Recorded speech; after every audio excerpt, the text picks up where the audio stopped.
Voici les Hébrides extérieurs au large de la côte ouest de l'Écosse. Et voici la Grande Muraille de Chine, mais ce n'est pas ma première destination.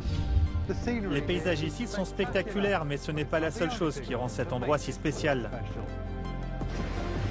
Depuis plus d'un siècle, ces îles abritent un tissu mondialement connu, le Harris Tweed.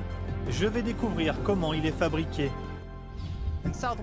Dans le sud-ouest de la Chine, le peuple Bai teint ses vêtements depuis des générations.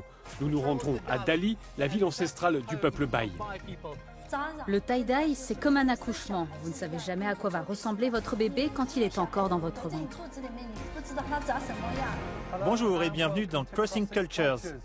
Une émission consacrée à l'exploration des traditions culturelles orientales et occidentales.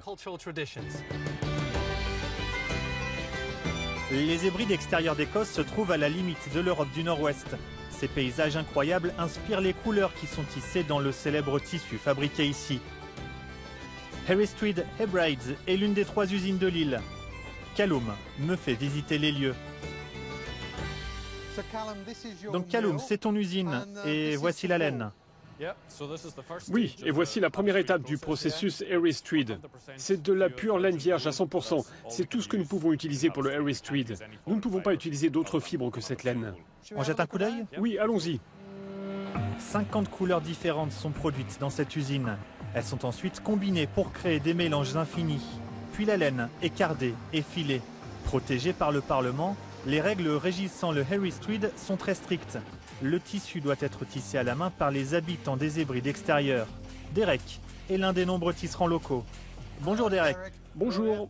Combien de temps faut-il pour maîtriser ce métier? Est-ce que n'importe qui peut le faire? Après quelques mois de formation, je suis sûr que la plupart des gens peuvent le faire. Il faut juste monter, pédaler?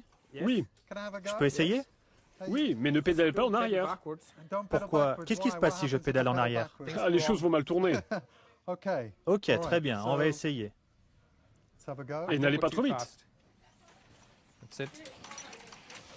La complexité du motif est absolument magnifique, c'est incroyable. Oui. Et combien de temps faut-il pour produire un morceau de tissu comme celui-ci? De cette longueur-là, il faut environ 3 ou 4 heures de pédalage pour le faire. Sans s'arrêter? Oui. Pourquoi n'utilisez-vous pas un métier à tisser électrique? Parce que ce n'est pas autorisé. Pas autorisé. Non, pas autorisé à être utilisé pour le Harris Tweed. C'est ce qui le rend si spécial? Oui, c'est fait à la main. Mes jambes commencent à fatiguer. J'imagine que vous avez des jambes bien musclées. C'est facile de pédaler. Ah bon? Derek, merci.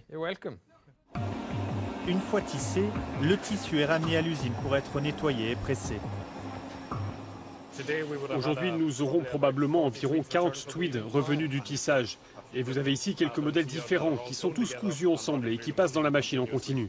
Tout est désormais prêt pour la dernière étape. C'est donc ici que ça se certifie, Callum. Oui, c'est la dernière étape du processus. Une fois que notre tweed a été tissé, nous le ramenons à l'usine pour les dernières finitions, avant de le présenter à la Harris Tweed Authority qui l'authentifie avec le fameux logo. Et il doit y avoir ce tampon. Oui, c'est nécessaire pour être reconnu comme un Harris Tweed. Passons désormais d'un célèbre tissu écossais à une autre forme d'art ancien en Chine. Yegor nous en dit plus.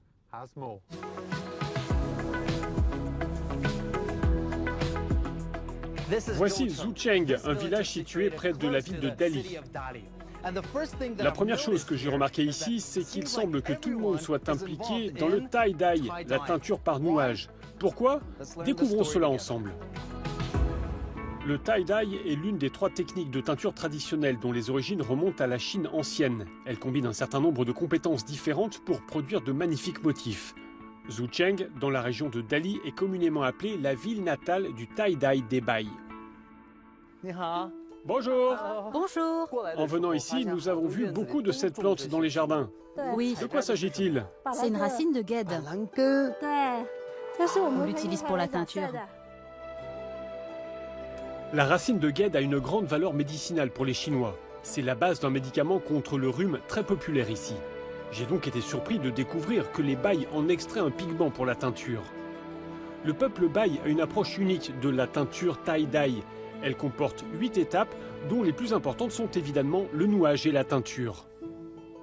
Duan Yingkai est né dans une famille de teinturiers Bai. Dans le tie-dye, la fabrication de la teinture est la première étape créative, suivie par le nouage, qui est la seconde. Vous devez garder les points de couture réguliers. Donc, ce que j'ai compris, c'est qu'il faut que ce soit vraiment très serré. Mais quand vous le faites serrer, ce que je réalise, c'est que vous allez bloquer d'autres endroits, d'autres espaces avec lesquels vous devez travailler. C'est comme si on se contredisait. Les motifs des teintures tie-dye des bails représentent ce qu'ils voient dans la nature. Chaque ligne raconte une histoire sur l'environnement qui les entoure. Maintenant, c'est le moment le plus excitant. On est sur le point de teindre et je meurs d'envie de voir cela.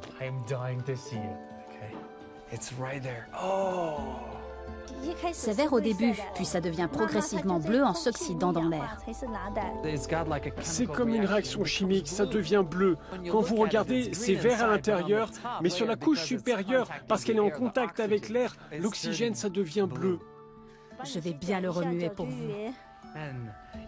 On ne peut pas vraiment le dire, mais l'odeur est excessivement forte. C'est très puissant.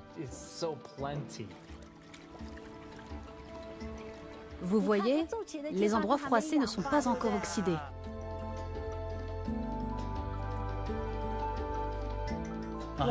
Il y a assez de teinture, on va le laver. Duan m'a dit que l'une des parties très importantes, c'est que tu dois le plonger dans l'eau avec puissance. C'est comme ça que la teinture va sortir.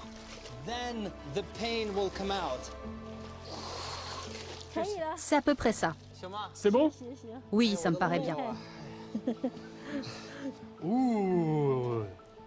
Déployons-le et voyons. C'est le moment le plus important. Quand on ouvre, le nœud que l'on avait reste blanc et on peut voir que c'est très beau. Mais regardez, une partie est encore verte. Et c'est vert parce que cette partie n'est pas encore entrée en contact avec l'oxygène. La dernière étape est celle où vous êtes témoin du miracle. Vous coupez les mailles et retirez les fils des endroits enchevêtrés pour révéler les motifs qui étaient cachés dans les nœuds serrés. Mais vous devez faire attention, un tout petit écart et vous pouvez faire un trou qui ruinera toute la pièce. Ce que j'aime le plus dans le tie-dye, c'est que l'on ne sait jamais ce qui va se passer. Le résultat est imprévisible. On n'obtient donc jamais deux motifs ou deux couleurs identiques.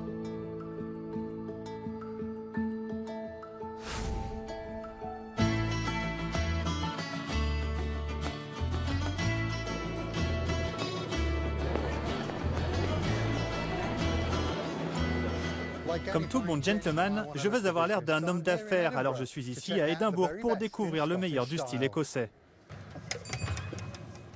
Bonjour David. Bonjour Paul. Je suis ici pour essayer certaines de vos vestes en Harris Tweed. Vous êtes au bon endroit. Qu'avez-vous à me proposer? Jetons un coup d'œil. Nous avons des vestes, des manteaux, des gilets, d'autres vestes ici. Et puis nous avons notre sélection de pantalons Harris Tweed en bas. Normalement, je fais du 42. Ok, voyons voir ce que nous avons pour vous. Ah, on a de la chance, il y a du 42 juste ici. Je peux l'essayer?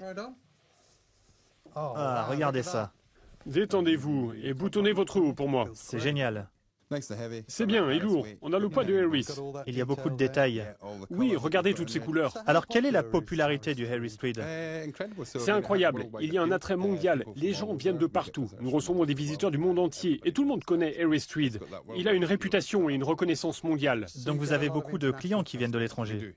Oui, entre 75 et 80% de nos clients viennent de l'étranger. Tous ces gens-là, c'est le cœur de notre entreprise. Et qu'attendent-ils? Ils s'attendent à ce que les vêtements durent un peu. Ils savent qu'ils vont les porter toute leur vie. Ils savent qu'il y a une histoire et ils veulent ce tissu, ils veulent ce poids, ils veulent ces couleurs. Ils veulent tout ça, cet ensemble de spécificités Harris Tweed et toute l'histoire de cette marque. C'est absolument magnifique, je suis très tenté. Vous avez raison de l'être, elle vous va très bien. Et voilà un véritable Harris Tweed. C'est la fin de cet épisode de Crossing Cultures. Et c'est d'Édimbourg que je vous dis à bientôt. C'est terminé pour aujourd'hui. On se retrouve bientôt pour de nouvelles histoires passionnantes. Je vous dis au revoir de Pékin.